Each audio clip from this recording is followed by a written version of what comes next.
welcome back to another video.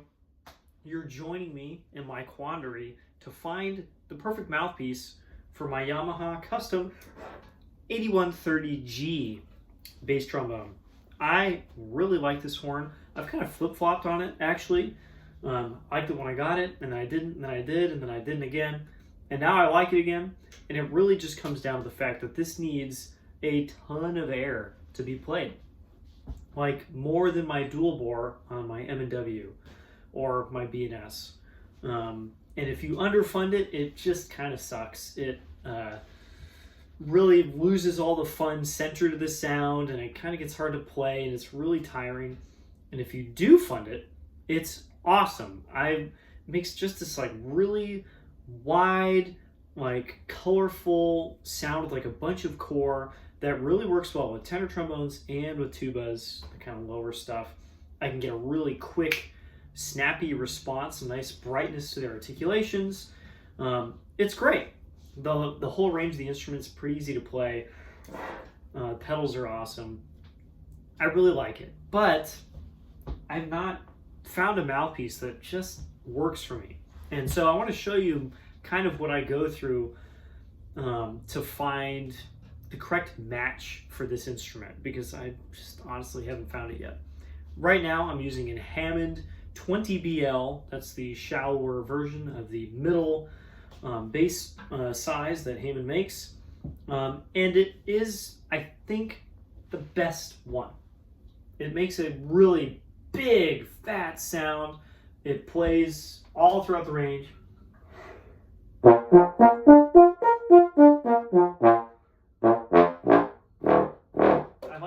I like that. It works everywhere. I like the sound. It can get that real snap on the front of the note.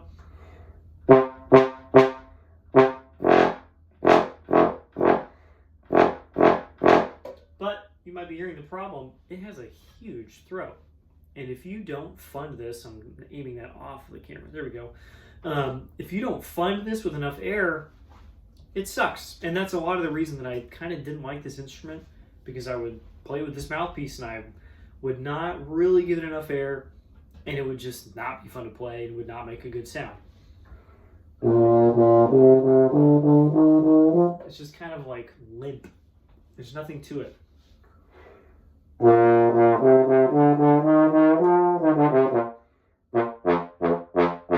And if you do fund it, it's awesome. It really comes to life. It's like a really big difference. But it takes a ton of air. The big throat on this, plus the instrument wanting a lot of air, just means it's really tiring to play. Not so much on the face, but on the rest of me. Like it over a whole day at work, or like a whole big band session, a couple hours of reading tunes, it's just a lot. And that goes for every range. Every range needs so much air.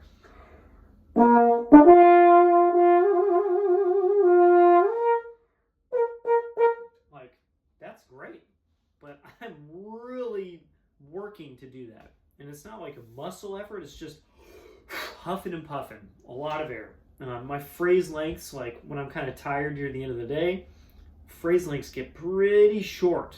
And not because my chops are like super inefficient or anything like that. It's just that the horn requires a lot out of me. So I have a bunch of mouthpieces lined up here, and we're gonna play some of them. I already have, but I want you guys to listen, y'all to listen to the difference between them. So here is a simple little thing on the Hammond.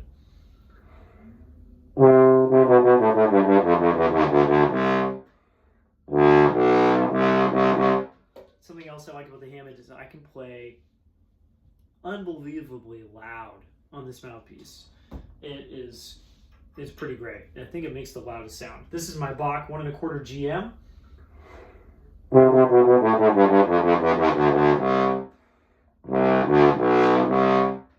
And this is loud sometimes, but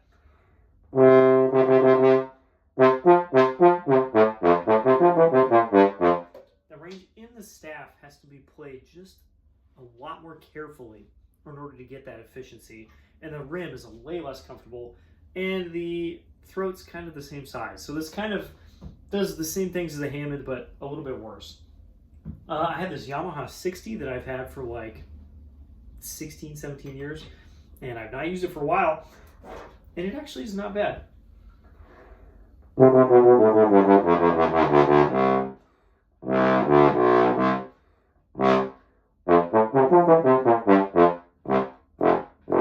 It's not uncomfortable. The ranges seem kind of even, but it's very legit. It's kind of got an orchestral articulation. There's a little bit of a delay.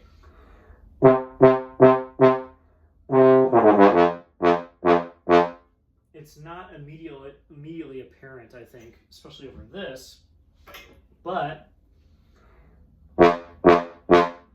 I get the color and the sound almost instantly on the Hammond, whereas this just has this little kind of waiting period, and then it comes, which is great for orchestral music, that kind of stuff. But for what I need it for, it's just not quite it. And honestly, it sucks because this is pretty good in a lot of other ways. I have this Marcin Teal mouthpiece. This was literally one of Phil Teal's mouthpieces. Played on a bunch of movie soundtracks, if you don't know who he is. And it's also not bad. He played an instrument very similar to this. He played a Yamaha 611 or 612, which is the dependent version of this style of Yamaha. So this should be a pretty good match.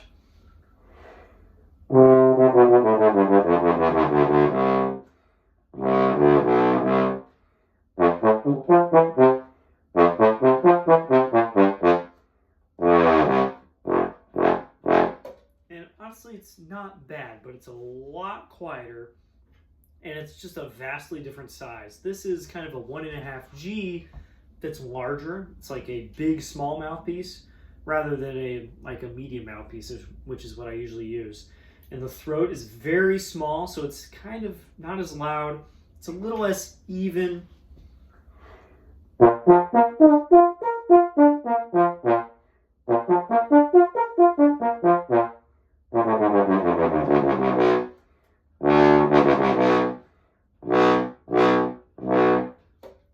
Gets just a little bit of back pressure because of the smaller throat. I think if I didn't have to play outside and compete with other loud instruments, that might be a choice. Maybe if I were in a recording studio, I don't know. I like that one, but it just doesn't seem to be it. I always have my Marci, and you might be wondering, you use this on your other horn, why would you not use this? My Marci 87, it sucks on this horn. It's really interesting, actually.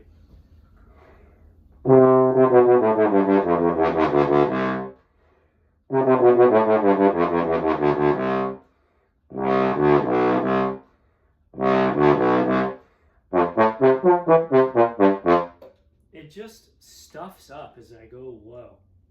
There's something about the design of the throat and the back bore that is for a completely different style instrument, and on this, it's like the opposite of what it needs. It's really interesting. It doesn't sound bad, but again, the Marci stuff is very orchestral, and it's just not really the right sound, even if it did work. I have used this for an entire day a couple times, and I end up not very happy. If I really lean on it, the mouthpiece goes, no, stop. And that's not what it does in my other horns, or at least my M&W, and it's not what I want out of this. Even more interesting is, here's just a Corporation 1.5G.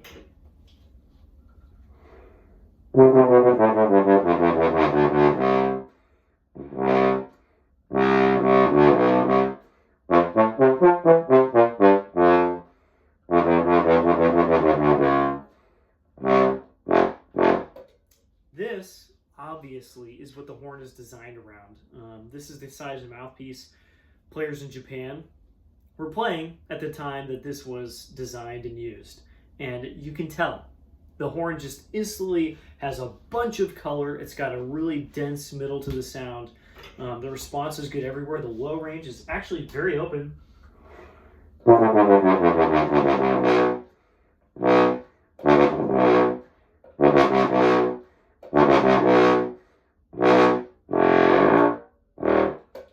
After I try it a few times, obviously, I can't really use this size. I can play it, I can make it work, but if I did do that for a whole day, I think it would actually be more tiring than playing a size that's more correct for me. Here's the Yamaha 58, even smaller.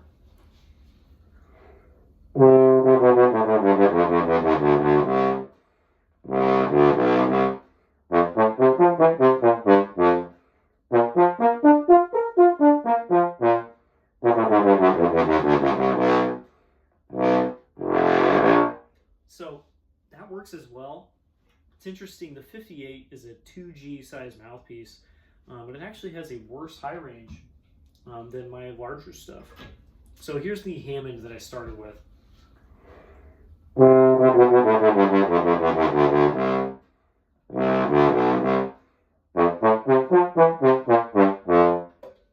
I really like that sound, but you can tell that this is just a little bit big in some way, and it makes the mid-range just a little less focused. Here's the 1.5G again in the middle of the staff. That's actually not it. That's the wrong mouthpiece.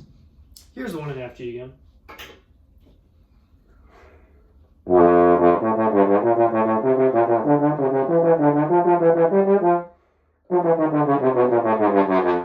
That feels very natural. I'm not doing anything to make that happen. Those notes just pop out.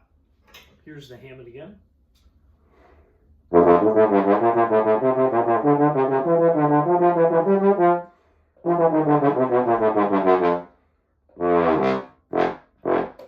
And that was okay. There's like a little bit of finagling with the chops to kind of finesse those into existence. And if I want to just like, boom, lay down a really loud note, sometimes I miss it with the Hammond. Here's the Bach 1.25 GM. So, you know, it's based on a 1.5G, but everything about it is bigger. That's not it. That's the wrong mouthpiece. Here it is. I keep grabbing the wrong one. Most importantly, the GM has a huge throat. Instead of the, I believe, 276 of the stock mouthpieces, it is 319. So just like 18 throat sizes larger. They're like, okay, we're going to make two different sizes. One's going to be kind of small, and one's going to be like the largest thing of all time. So here's the 1.25 GM in the same range.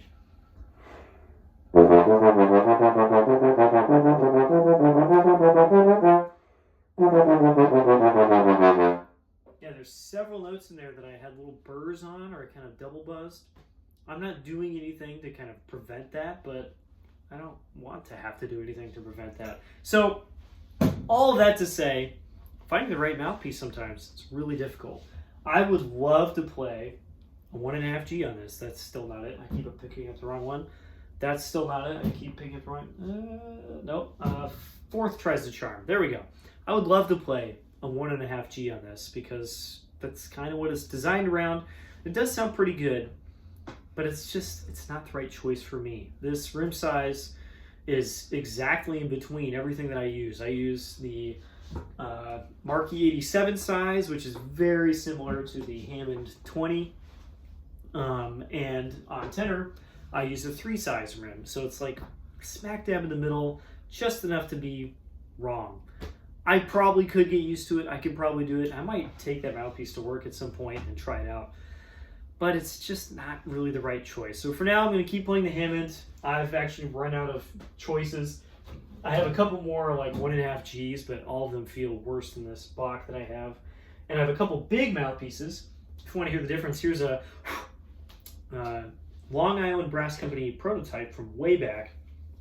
This is a very large 29 or 29.5 millimeter piece with a big old throat, all sorts of stuff.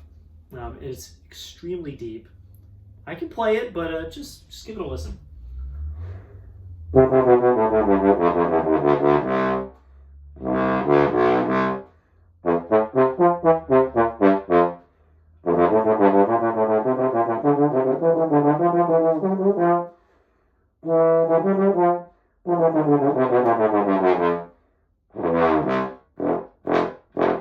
I'm not throwing it, it just is that bad of a match. It is not the right mouthpiece. Again, here's the Hammond, kind of playing the last couple things. The